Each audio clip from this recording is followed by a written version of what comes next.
So here is how we can type the upside down question mark on the iPad. Let me explain it. And if it's your first time on Foxtecc, definitely subscribe so you don't miss videos like this one.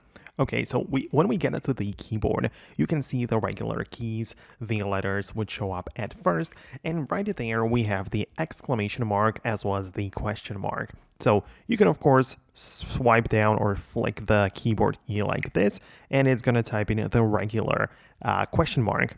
However, if you want to type in the flipped one, the upside down one, what you have to do is to hold down on it. And you can see we have additional things like these three dots and, whatever that is. And also the question mark, which is upside down, right? And this is how we do this.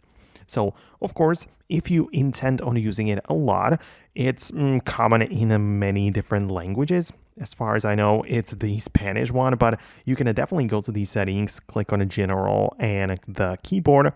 And the point is that you can add the Spanish keyboard to your keyboard selection by this way.